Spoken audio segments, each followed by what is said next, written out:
यह कहानी है भारतीय इतिहास की सबसे खूबसूरत महिला के नाम से विख्यात आम्रपाली की, जिसे अपनी खूबसूरती की कीमत वेश्या बनकर चुकानी पड़ी। वह किसी की पत्नी तो नहीं बन सकी, लेकिन संपूर्ण नगर की नगर वधू जरूर बन गई। लेकिन जब वह भगवान बुद्ध के संपर्क में आई तो सब कुछ छोड़कर बौद्ध भिक्षुणी बन गई। आम्रपाली के जैविक माता पिता का तो पता नहीं, लेकिन जिन लोगों ने उसका पालन पोषण किया उन्हें वह एक आम के पेड़ के नीचे मिली थी, जिसकी वजह से उसका नाम आम्रपाली रखा गया। वह बहुत खूबसूरत थी। उसकी आंखें बड़ी बड़ी और काया बेहद आकर्षक थी। जो भी उसे देखता था वह अपनी नज़रें उस पर से हटा नहीं पाता था। लेकिन उसकी यही खूबसूरती, उसका यही आकर्षण उसके लिए श्राप बन गया। एक आम लड़की की तरह वो भी खुशी खुशी अपना जीवन जीना चाहती थी, लेकिन ऐसा नहीं हो सका। वह अपने दर्द को कभी बयां नहीं कर पाई और अंत में वही हुआ जो उसकी नियति ने उससे करवाया। आम्रपाली जैसे जैसे बड़ी हुई, उसका सौंदर्य चरम पर पहुंच गया, जिसकी वजह से वैशाली का हर पुरुष उसे अपनी दुल्हन बनाने के लिए बेताब रहने लगा। लोगों में आम्रपाली की दीवानगी इस हद तक थी कि वो उसको पाने के लिए किसी भी हद तक जा सकते थे। यही सबसे बड़ी समस्या थी।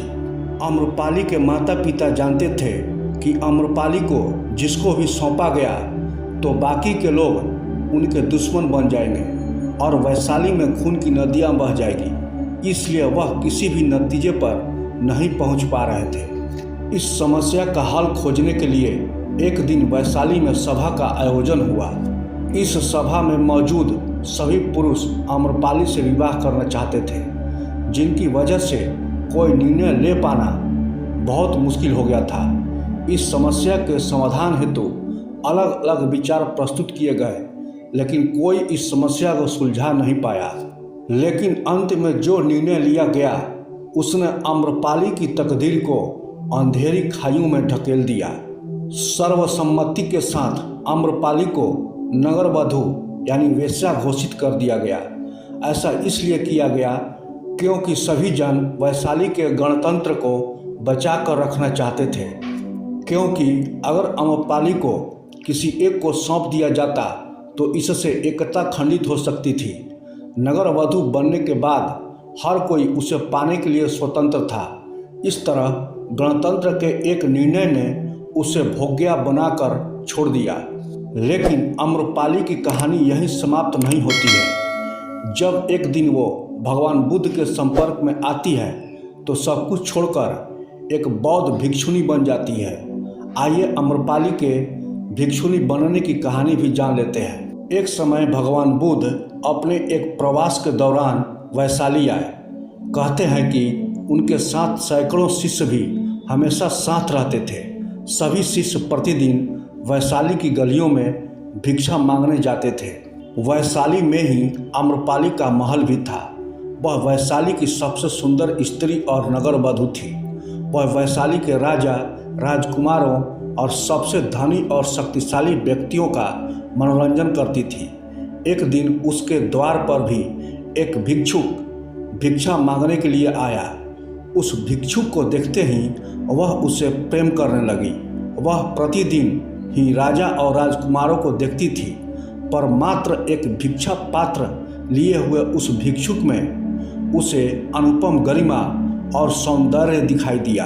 वह अपने परकोठे से भागी आई और भिक्षुक से बोली, आइए कृपया मेरा दान ग्रहण करें। उस भिक्षुक के पीछे और भी कई भिक्षुक थे। उन सभी को अपनी आंखों पर विश्वास नहीं हुआ। वह युवक भिक्षु आम्रपाली के भवन में भिक्षा मांगने के लिए गया तो वे ईर्ष्या और क्रोध से जल उठे। भिक्षा देने के बाद आम्रपाली ने युवक भिक्षु से कहा, 3 दिनों के बाद वर्षा काल प्रारंभ होने वाला है। मैं चाहती हूँ कि आप उस अवधि में मेरे महल में ही रहें। युवा भिक्षु ने कहा, मुझे इसके लिए अपने स्वामी भगवान बुद्ध से अनुमति लेनी होगी। यदि वे अनुमति देंगे तो मैं यहाँ रुक जाऊँगा। उसके बाहर निकलने पर अन्य भिक्षुओं ने उससे बात की। उसने आम्रपाली के निवेदन के बारे में बताया। यह सुनकर सभी भिक्षु बड़े क्रोधित हो गए। युवा भिक्षु के बुद्ध के पास पहुंचने से पहले ही कई भिक्षु वहां पहुंच गए और उन्होंने इस वृत्तांत को बढ़ा चढ़ाकर सुनाया। वह स्त्री वैश्या है और एक भिक्षु वहां पूरे 4 महीनों तक कैसे रह सकता है। भगवान बुद्ध ने कहा, शांत रहो, उसे आने दो। अभी उसने रुकने का निश्चय नहीं किया है। वह वहां तभी रुकेगा जब मैं उसे अनुमति दूंगा। युवा भिक्षु आया और उसने भगवान बुद्ध के चरण छूकर सारी बातें बताई। आम्रपाली यहाँ की नगर वधू है। उसने मुझे चातुर्मास में अपने महल में रहने के लिए कहा है। सारे भिक्षु कहीं किसी न किसी घर में रहेंगे। मैंने उसे कहा है कि आपकी अनुमति मिलने के बाद ही मैं वहाँ रह सकता हूँ। भगवान बुद्ध ने उसकी आंखों में देखा और कहा, तुम वहाँ रह सकते हो। यह सुनकर कई भिक्षुओं को बहुत बड़ा आघात पहुँचा। वे सभी इस पर विश्वास नहीं कर पा रहे थे कि भगवान बुद्ध ने एक युवा शिष्य को एक वेश्या के घर में 4 मास तक रहने के लिए अनुमति दे दी।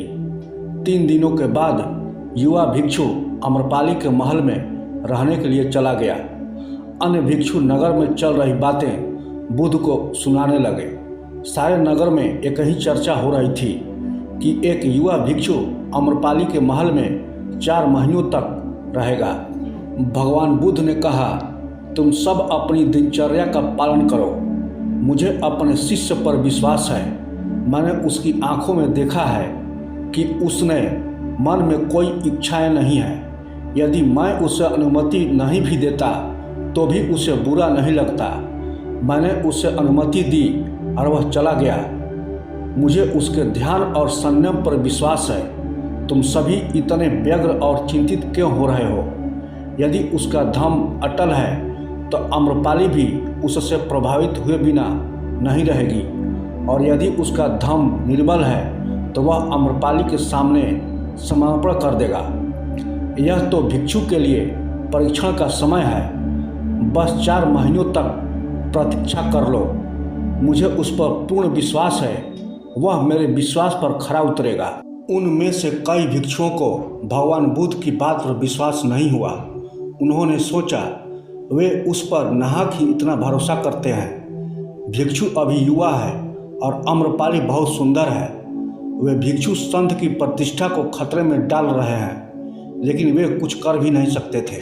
4 महीनों के बाद युवा भिक्षु विहार लौट आया और उसके पीछे पीछे आम्रपाली भी बुद्ध के पास आई। आम्रपाली ने बुद्ध से भिक्षुणी संघ में प्रवेश देने की आज्ञा मांगी। उसने कहा, मैंने आपके भिक्षु को अपनी ओर खींचने की हर संभव प्रयास किए, पर मैं हार गई। उसके आचरण ने मुझे यह मानने पर विवश कर दिया कि आपके चरणों में ही सत्य और मुक्ति का मार्ग है। मैं अपनी समस्त संपदा भिक्षु संघ के लिए दान में देती हूँ। आम्रपाली के महल और उपवनों को चातुर्मास में सभी भिक्षुओं के रहने के लिए उपयोग में लिया जाने लगा। आगे चलकर वह बुद्ध के संघ में सबसे प्रतिष्ठित भिक्षुणियों में से एक बनी। इस कहानी से हमें शिक्षा मिलती है कि अच्छे लोगों के संपर्क में रहने से बुरे विचार वाले व्यक्ति भी अच्छे बन जाते हैं। भगवान बुद्ध ने साधना एवं संयम द्वारा काम वासना के विचारों पर नियंत्रित करने का संदेश दिया है। वे अपने शिष्य के कामुक विचारों का परीक्षा भी लिए तथा एक नगर वधू को सही मार्ग दिखाकर उसे बौद्ध भिक्षुणी बनने पर विवश कर दिए।